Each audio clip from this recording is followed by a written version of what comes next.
Viewers আসসালামু আলাইকুম, welcome to my another video. আজ আমি আপনাদের মাঝে একটি রেসিপি শেয়ার করতে চলেছি। আপনারা থাম্বনেইল দেখেই বুঝে ফেলেছেন অলরেডি। আমি আজকে আপনাদের সাথে ইলিশ মাছের একটি দারুণ রেসিপি শেয়ার করতে চলেছি। আমি পদ্মার ইলিশ মাছ নিয়েছি। এজন্য আমাদের দেশে যত নদী নালা আছে, সাগর আছে, তার থেকে সবথেকে মজার এবং স্বাদের মাছ হয় পদ্মা নদীতে। এর স্বাদ সত্যিই অতুলনীয়। এই পদ্মার ইলিশ যে খায় সে সত্যিই প্রেমে পড়ে যায়। আমাদের বাড়ি যেহেতু দক্ষিণাঞ্চলে, তো পদ্মার ইলিশটাই বেশি খাওয়া হয়। গ্রামে আমার মা যেভাবে এই পদ্মার ইলিশটা রান্না করে থাকেন, আমিও সেম প্রসেসে সেমভাবে আমি আজকে আপনাদের সাথে পদ্মার ইলিশ রান্নার রেসিপিটি শেয়ার করতে চলেছি।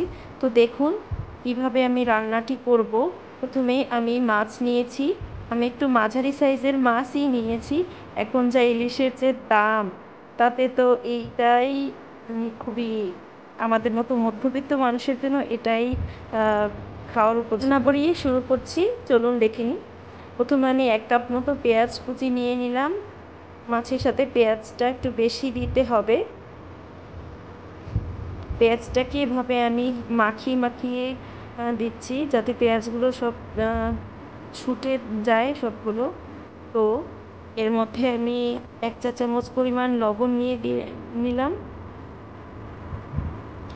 এবার আমি এই মাছের ভিতরে হলুদ মরিচের গুঁড়ো দিয়ে দিব। প্রথমে হলুদের গুঁড়ো দিয়ে দিলাম 1.5 চা চামচ। এরপরে আমি মরিচের গুঁড়ো দিয়ে দিলাম। আপনাদের পছন্দ মতো আপনারা ব্যবহার করতে পারেন। আমি একটু ঝাল বেশি পছন্দ করি, তাই আমি 2 চা চামচ মরিচের গুঁড়ো ইউজ করেছি। এর ভিতর আমি তেল দিয়ে দিলাম সামান্য পরিমাণে, যাতে মাছটা ভাজার সময়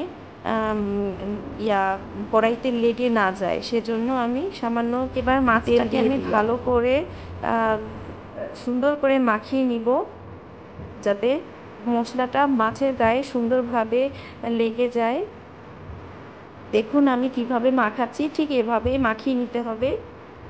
যতটা ভালো করে মাখানো যাবে ততটাই স্বাদ হবে মাছটা খেতে।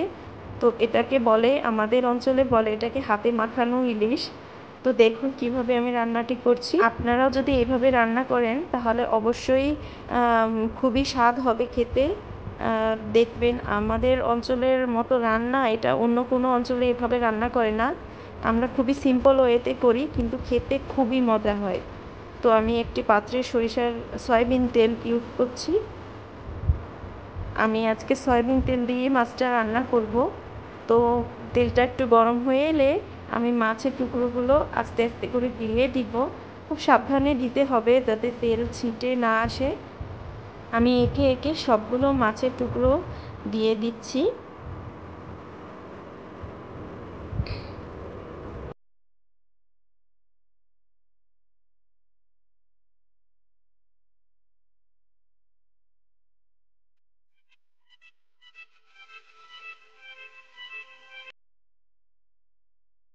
তো মাছগুলো দেওয়ার পরে আমি ওই যে পেঁয়াজের মাখানিটা, সেটাও আমি আস্তে আস্তে মাছের উপরে ছড়িয়ে দিব, যাতে পেঁয়াজ এবং মাছ একসাথে হালকা আঁচে ভাজা হয়ে যায়। এই ট্রিক্সটা ফলো করলেই আপনারা বুঝতে পারবেন কতটা স্বাদ হয় এই মাছটা খেতে। তো দেখতে থাকুন। ভিডিওর মাঝখানে একটা কথা বলছি, আপনারা যারা আমার চ্যানেলটি সাবস্ক্রাইব করেন নাই, তারা দ্রুত সাবস্ক্রাইব করে আমার চ্যানেলের পাশে থাকুন। এরকম নিত্য নতুন রেসিপি পেতে অবশ্যই আমার চ্যানেলের পাশে থাকতে হবে এবং পাশে থাকা বেল বাটনে ক্লিক করে রাখলে আমার পরবর্তী ভিডিও আপনার নোটিফিকেশনে চলে যাবে। তো সবাই প্লিজ আমার পাশে থাকবেন। আমি নতুন ইউজার, সবাই যদি একটু সাপোর্ট করেন তাহলে আমি একদিন ভালো কিছু করতে পারবো ইনশাআল্লাহ। আল্লাহর উপরে ভরসা। অবশ্যই আপনাদের দোয়ায় আমাকে রাখবেন। আমার মতো যারা নতুন ইউজার আছেন তারা অবশ্যই আমাকে একটা কমেন্ট করে রাখবেন, তাহলে আমিও আপনাদেরকে সাবস্ক্রাইব করে আপনাদের পাশে থাকবো। তো দেখুন কথায় কথায় মাছটা হালকা করে ভাজা হয়ে গেল। এবার আমি আস্তে করে উল্টে দিব। সাবধানে উল্টাতে হবে যেন ভেঙে না যায়, কারণ ইলিশ মাছ খুব দ্রুত রান্না হয়ে যায়। তো দেখুন আমি কীভাবে সাবধানে উল্টে পাল্টে মাছগুলোকে হালকা করে ভেজে নিব। কড়া করে ভাজতে যাবেন না, তাহলে স্বাদ নষ্ট হয়ে যাবে এবং টেস্টও নষ্ট হয়ে যাবে।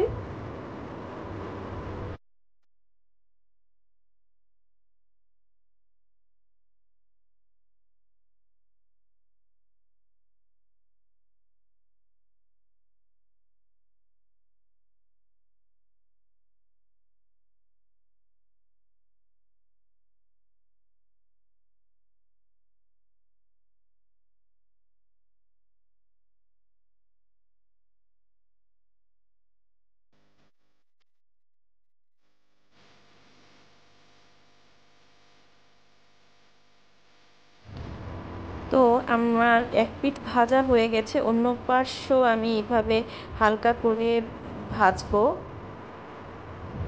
ইলিশ মাছ যেহেতু নরম মাছ, তো ভাজতে ভাজতে অর্ধেকটা রান্না হয়ে যাবে।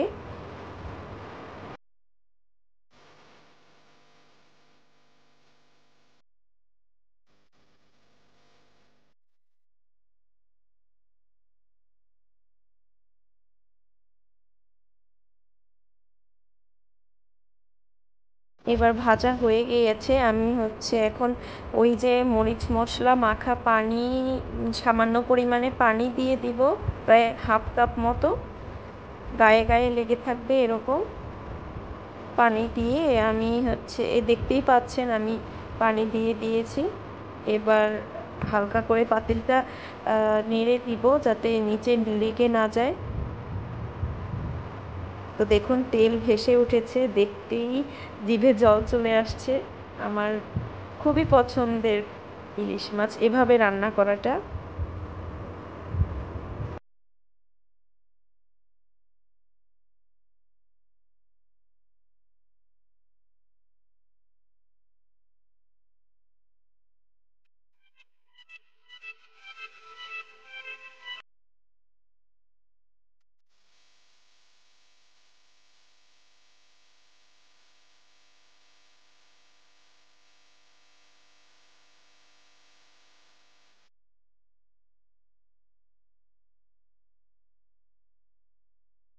এবার আমি অল্প কিছুক্ষণের জন্য ঢেকে দিব।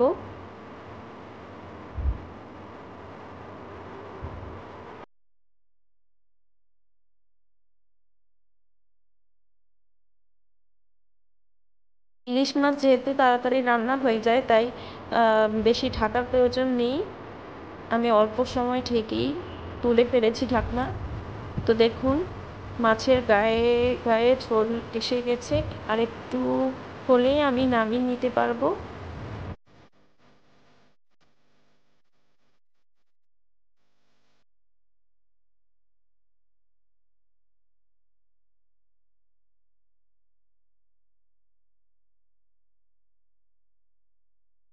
দেখুন ভিউয়ার্স, আমার রান্নাটি অলরেডি ডান। এবার আমি কিছু কাঁচামরিচ উপর থেকে দিয়ে দিব স্বাদ এবং ঘ্রাণের জন্য। আপনারা চাইলে স্কিপও করতে পারেন, এভাবেও খুবই স্বাদ হয় খেতে। গরম ভাতের সাথে আপনি যদি এরকম এক পিস ইলিশ মাছ নেন, আপনার এই এক পিসই খাওয়া শেষ হয়ে যাবে, আর কিছুরই প্রয়োজন হবে না।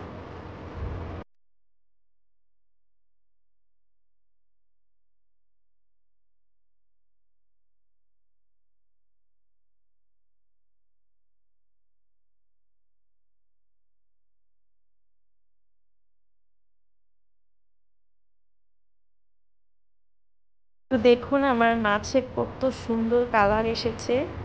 এভাবে যদি আপনারা রান্না করেন, সত্যি কি বলবো, আসলে না খাইয়ে তো বোঝা যায় না। আপনারা খেয়ে দেখবেন, অবশ্যই বাড়িতে রান্না করে দেখবেন, সত্যি খুবই মজার হয়।